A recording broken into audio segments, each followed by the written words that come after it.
Blake and Beautiful Earth. It's 23 minutes to 8. This is the Sunday Breakfast Show on BBC Sussex and BBC Surrey. Now, a few weeks ago, when we were marking Mother Teresa becoming a saint, we had a wonderful call from Sister Mary Andrew from Upper Beeding, who told us all about her encounter with Mother Teresa. Well, I'm delighted to say that Sister Andrew is joining us in the studios this morning to take a look at the Sunday papers and bring us a 60-second sermon before 8 o'clock, as usual. Well, before we get stuck into the papers, let's find out a little bit more about Sister Mary Andrew. Welcome to the Sunday Breakfast Show. Thank you, Emily. Thank you so much for being game. I called you after the show and said, wow, we just loved hearing from you so much. Please, would you come in and be a guest? And I'm so pleased that you said yes. What would you normally be doing on a Sunday morning? Well, things are a little bit later on a Sunday morning. And so we say morning prayer together at 9 o'clock, and then we have a time of prayer throughout the whole morning, and we replace each other in the chapel. So I'm a bit earlier this morning than usual. We're very grateful. We're very grateful. We were speaking about Mother Teresa, one of the world's most famous nuns, now Saint Teresa, of course. And you told us that she inspired you in your journey. But take us back even further. When did you first think about becoming a nun? I think I first began thinking about it when I was about 13, 14 years old. I was at our convent in Brighton, the Blessed Sacrament Convent, and I admired the nuns. And I used to say to my friends, I think I'd like to be a nun one day. So you were being taught by nuns? I've been taught by nuns, yes. And but I think I had this rather romantic idea of going off to far off countries, and converting people to Christianity. And of course, it never came to that. Well, you did manage to go to France, didn't you? Yes. Well, I have been to Brazil too. We have 20 communities in Brazil. We also have 2 relatively new communities in Tanzania. And although I haven't been to Tanzania, we work to try to raise funds to help them in their work. Going back to your school days, you said that you looked at the nuns and you thought, yes, actually, I think that's what I want to do. Were there some pupils amongst you that probably looked at the nuns and thought, actually, I really, really don't want to do this? Oh, I'm sure there were. In fact, one of my friends said to me just the day I was going, why on earth do you want to do this? And it's difficult to answer that sort of question, isn't it? I think because you admire people, you think, I'd like to be like them. And you might enter a convent for not quite the right reasons. But then when you get down to the nitty-gritty, and in France, things weren't very easy. They were quite difficult. And so I hope that in the end, one stays for the right reasons, which would be to serve Christ because one grows to love him. And so not entering perhaps for the right reasons, but hopefully staying for the right reasons. Do you feel that staying was the right decision to make? Oh, yes, indeed. Yes. What was difficult about France? What did you really struggle with in those early days? I was young. Having learned French in school, I certainly didn't know how to speak it. It was double Dutch when I got to France. I was the only English-speaking girl there. So the language was undecipherable. The food was so different. I miss my family. I'm a great patriot, so I very much missed England. So all that was very hard. And the silence, of course. We weren't allowed to speak except at certain times of the day. So that too was very difficult. Hey, have you got used to the silence now? Is it something that you enjoy? Yes. Yes, we don't have a lot of silence, but times of silence are appreciated. And we go on retreat, should go on retreat annually, where there is complete silence except for the lectures. So yes, one does appreciate it. It's different, quite different from what it was all those years ago. But you came back to Sussex, and you have been to far-flung places, but in the main, your life and work has been here in Sussex. That's right. Based at the Towers Convent School, where you were head teacher for 30 years? 32 years. 32 years, and you're still based there now. Yes, that's right. You must have seen some changes over that time. There have been many changes. The school has grown. When I retired in 2003, we had our first lay head, and she built a very big building, which is very beautiful. I don't think children change all that much. I think children are the same everywhere, aren't they? And they need to be nurtured. And that's what we hope to do, what we continue to do. I was talking earlier on, and we'll talk to the Bishop of Guildford after 8 o'clock this morning, about his real vision to connect the church with communities and communities with church, and try and reach perhaps a generation of people who aren't very familiar with church. It hasn't been their tradition, their routine. How does your work working with young people enable you to do that? Do you think the church is still relevant to young people today? Well, I hope it is, and it should be, because these young people will grow up, they will lead the world, they will meet many difficulties, and hopefully looking back to their youth and perhaps to us, they will know, or hopefully they will know, how to lead the world forward, how to deal with all these enormous problems that they'll be faced with. And first of all, we hope to inspire them by the way we live. The girls certainly aren't brought up as convent, aspirants. They're very free. They come. We have a school mass occasionally. We live among them, and hopefully, by the example that we give, they will learn how to deal with life in general. You say you try to inspire them. I'm sure you do, and I'm sure there have been many people over the years that you were head teacher there who remain very inspired by your presence among them at the school. Do you get inspired by the young people that you've worked with as well? Does it work both ways? I think it does. I think our young people are keen to do well. I think basically they want to do well, don't they? And so one year, for example, when the tsunami hit, Sri Lanka, one of our girls raised £8,000 for the tsunami victims. So they want to do great things. And when we don't have a sixth form, so when they leave us, they go on to various sixth forms around the area. And very frequently one hears of them going to far-off countries to help those in need. Do you think that the fact that you as nuns live very simply, you try to live with humility, do you think that has some bearing on what they go on to do in the future? I hope so. One can only hope. Sister Mary Andrew, stay with us. We're going to have a short break and then take a look at some of the stories you picked out for us in the papers. Thank you. Neil Pringle's Sussex Breakfast. On Monday's breakfast show, the build-up to the 950th anniversary of the Battle of Hastings.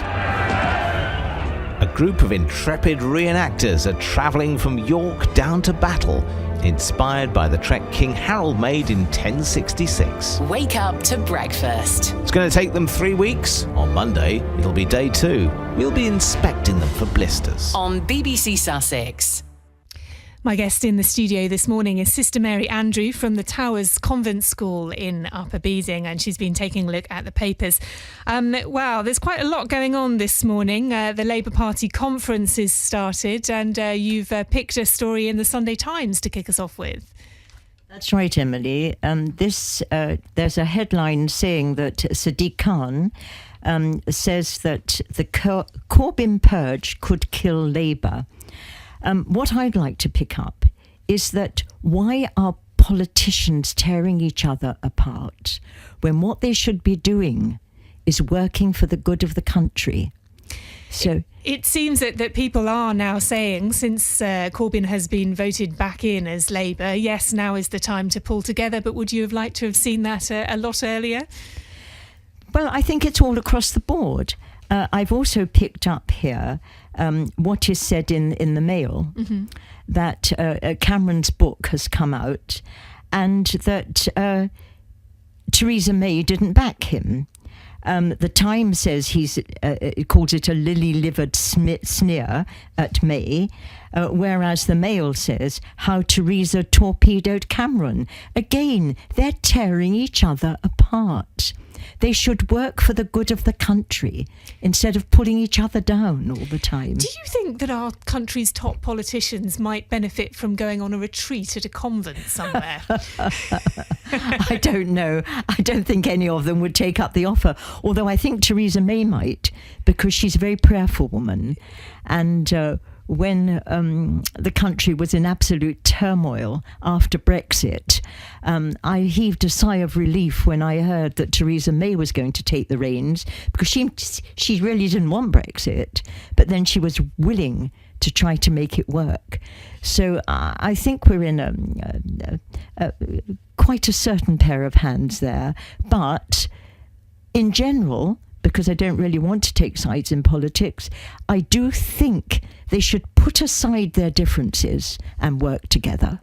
Some people think that nuns remain very separate from the world. They have no interest in politics. I mean, and here you are getting really stuck into saying, people need to work together, they need to learn this, and nuns. Is this something that you feel that monastic communities, nuns, the people who live their lives like this, do need to be engaged in what's going on in the wider society? I think you'll find that they certainly are engaged, because they pray for the world and they pray for the good of the world. And if they don't know what's happening in the world, how can they pray for it? They need to know what's going on. I was reading in the, I think it was the Catholic Herald this week, that Robert Harris, the novelist, who's written a novel based just over a 72-hour period, I think, in the Vatican, made some comment that perhaps the Labour leadership should be voted in like they vote in a new Pope, with a conclave, and everyone just should get together and just talk it through until everybody agrees. What do you think about that?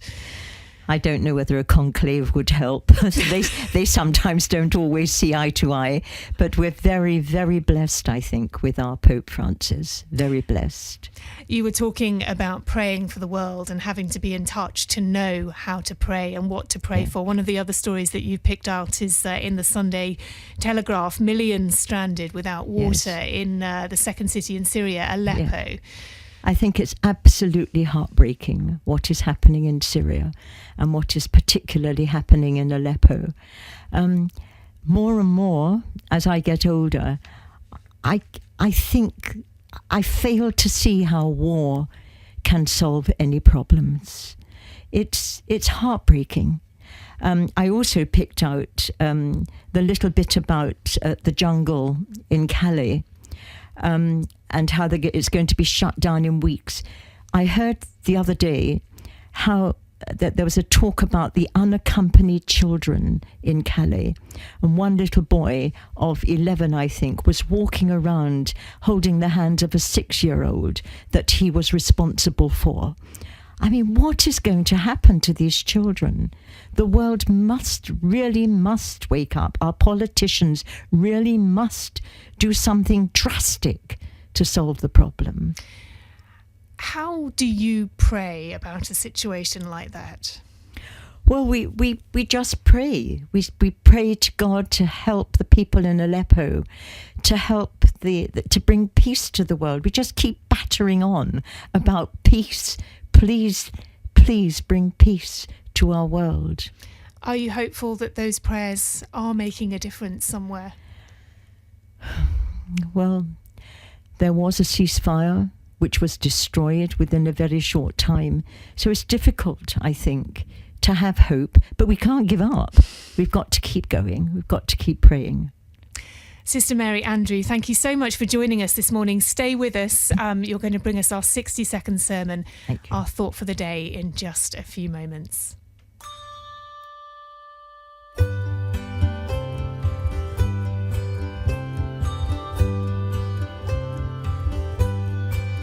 If I could have the world and all it owns, 1,000 kingdoms, 1,000 thrones, if all the earth were mine to hold, with wealth I'd only grow old. I'd spend my gold on selfish things, without the love that your life brings. Just a little bit more is all I need till life was torn from me. I'd rather be in the palm of your hand, though rich or poor I may be. Faith can see right through the circumstance, sees the forest in spite of the trees. Your grace provides for me.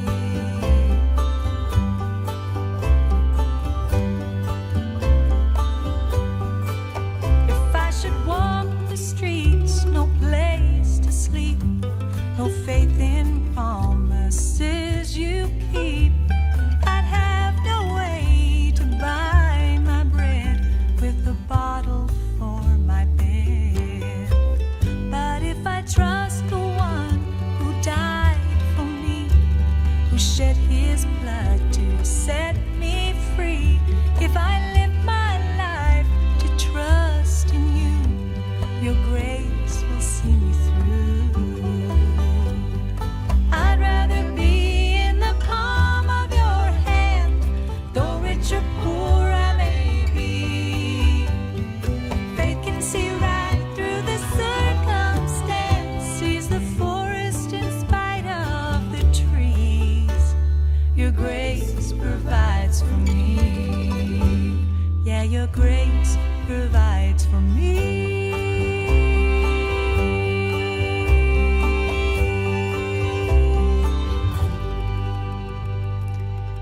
Christine Crane, In the Palm of Your Hand, just coming up to 5 minutes to 8. So time for our 60-second sermon this morning from Sister Mary Andrew.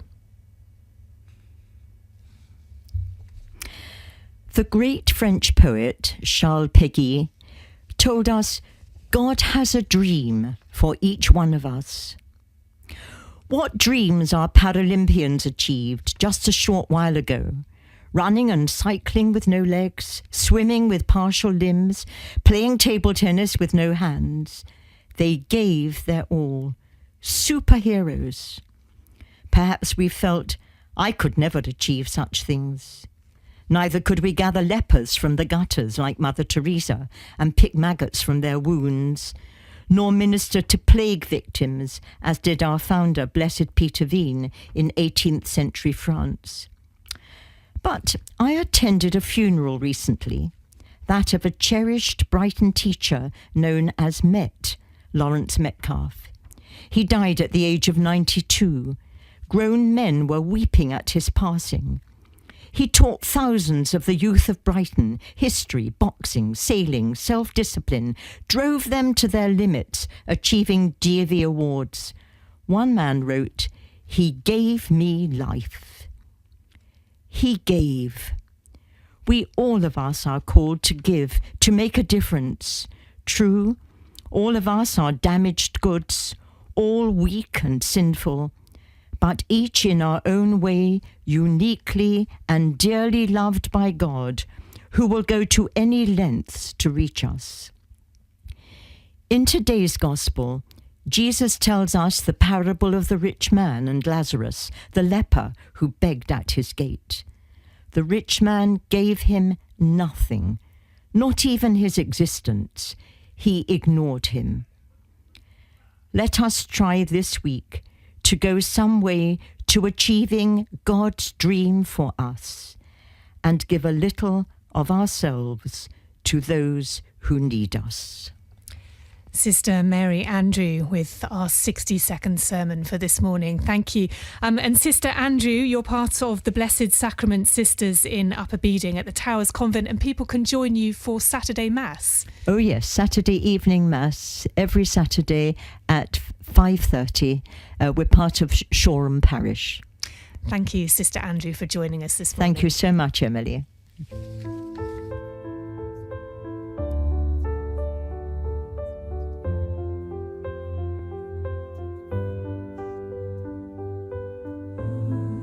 Is it getting better? Or do you feel the same? Will it make it easier on you now? You got someone to blame. You say, one love, one life, one need in the night. One love.